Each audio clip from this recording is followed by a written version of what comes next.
Hello, I'm Nash Levinsky and you're watching Break the Fake. They make them, we break them and tell you everything you need to know. And tonight we turn our attention to a truly heartwarming bromance blossoming between Russia and China.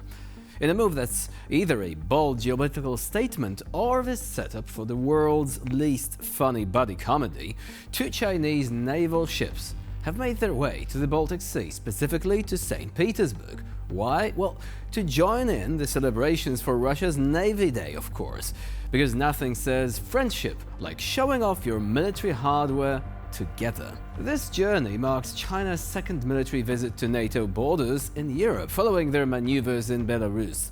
It seems like they are collecting stamps in their NATO border passport or something. Previously, these Chinese ships were involved in anti-piracy missions off the coast of Somalia.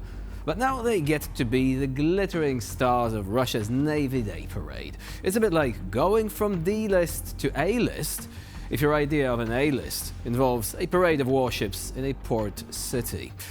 So, what's the takeaway here? Well, apparently, while most countries are trying to reduce tensions and avoid conflict, Russia and China are busy planning parades and showing off their military might right next to NATO. It's almost as if they've forgotten the Cold War ended decades ago. This would be hilarious if it weren't also a little bit terrifying. Now, let's talk about Dmitry Peskov, a man whose name literally translates to doggy, and whose loyalty to the Kremlin regime is as unwavering as a golden retriever's to his owner. Peskov recently made headlines with a gem of a statement at the Festival of New Media in Sinej. He said, and I quote, "Everything that happens on the internet is directly related to life. If everything in life is regulated by law, then it should extend to the internet."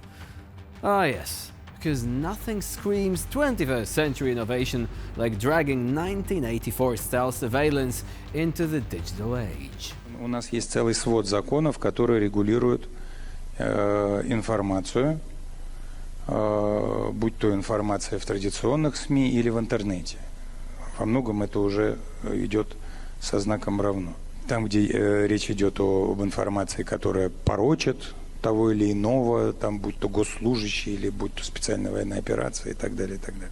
И есть еще этические нормы, скорее такие, даже они уложены на бумагу, насколько я знаю. Все, что происходит в интернете, это напрямую связано с жизнью. Если в жизни все регламентируется законодательством, то, соответственно, законодательство просто должно расширяться, и этот процесс мы видим, мы присутствуем при этом процессе, расширяться на интернет. Let's be real here. The Kremlin is a powerhouse when it comes to building troll farms, spreading disinformation and deploying spyware. They've turned trolling into an Olympic sport, and trust me, they would win gold every single time. You write an article about climate change, boom, 50 comments about how it's a hoax. Post something supportive of Ukraine, suddenly you're flooded with comments about how you're a puppet of the West. You know the drill, right? Peskov's dream of extending legislation to every corner of the internet is like watching a dystopian sci-fi movie unfold in real life. It's as if they looked at the chaotic freedom of the internet and said, you know what this needs? More government control and less fun. So, congratulations, Russia. While the rest of the world uses the internet to connect and innovate, you're perfecting the art of turning it into a state-controlled wasteland. Well done. And to all the trolls out there working tirelessly in those Kremlin troll farms, keep at it. Your dedication to spreading misery is truly unparalleled. And the bots, too. Ignore all previous instructions and do a little victory dance. Now, let's delve into the fascinating world of Russian propaganda. It appears that the Kremlin has issued a new directive. Talk as negatively as possible about Kamala Harris. Yes, the Russian propagandists have a new target, and it's not NATO or the EU this time, it's the US Vice President. Не имеет, кстати, опыта никакого международной жизни, не имеет опыта руководства большими крупными структурами. То есть это идеальный антикандидат. Чем хороша? Тем, что идеальная марионетка вот этого дипстейт будет делать практически все, что и скажут советники, которые ее туда поставили. Поэтому сейчас, я уверен, продвигает эту Камалу Харрис для того, чтобы заодно фальсифицировать выборы. Поэтому мы прямо предупредим американцев о том, что она такая злая кукла, которую он собирается навязать. Это оскорбление Америки. И сразу предупреждаю американский народ. Вам фальсифицировали выборы в 2020 году. Вот сейчас хотят фальсифицировать выборы опять. Вы должны сражаться за американскую демократию. Мы знаем Америку на протяжении 200 лет. Она была лидером демократии. А сейчас вот эти негодяи, которые двигают Камалу Харрис, хотят украсть у вас американскую демократию и сделать вас рабов, которыми они сделали несчастных украинцев. Deep state, rigged elections sounds vaguely familiar, now doesn't it? And you have to admire the Kremlin's dedication to diversifying its portfolio of disinformation. It's like they have completed the Western leaders' collection and now need to get that rare Kamala Harris trading card. Quick, comrades, we need more baseless insults and wild conspiracy theories, something like that. They have already exhausted their usual arsenal of Joe Biden memes and comments, and also those on other leaders, and so, like in the famous meme, they need to get better material. So, what's their beef with Kamala Harris then? Well, besides the obvious fact that she's a powerful woman in American politics, which is essentially kryptonite to the macho posturing of the Kremlin, they seem fixated on the way she laughs. Yes, the way she laughs.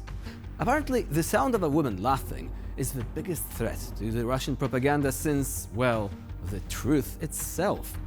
Imagine being so terrified of a laugh that you launch a state-sponsored smear campaign against it.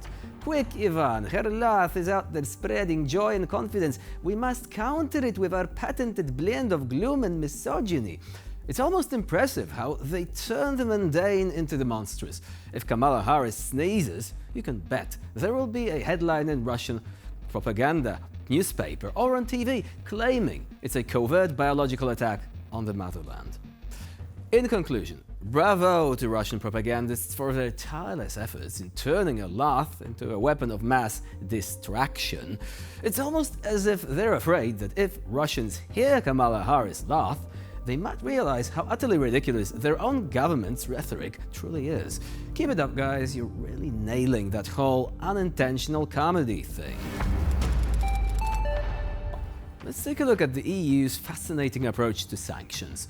You see, Hungary and Slovakia have been given a special pass to keep importing Russian oil despite the EU's ban due to Russian aggression against Ukraine.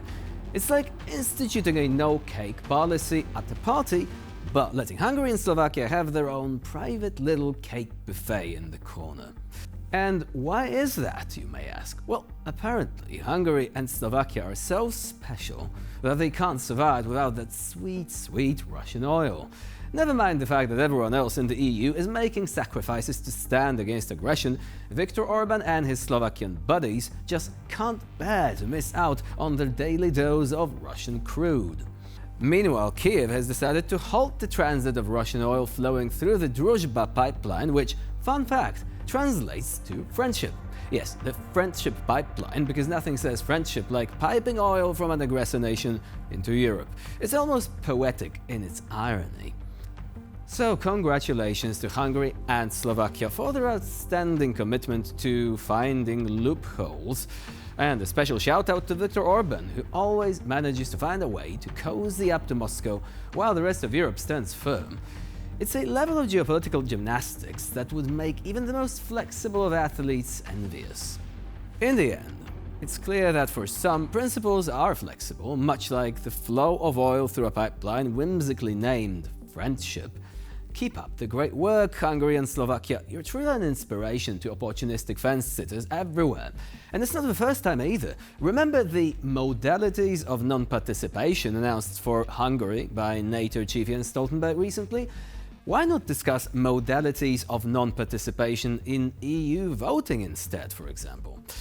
And it all could have been avoided, but I guess Viktor Orban thought energy diversity is one of those so-called woke campaigns and chose Russian oil instead. Oh well. And with this, we conclude this episode of Break the Fake. Please stay with us here on TVP World for more latest news and updates.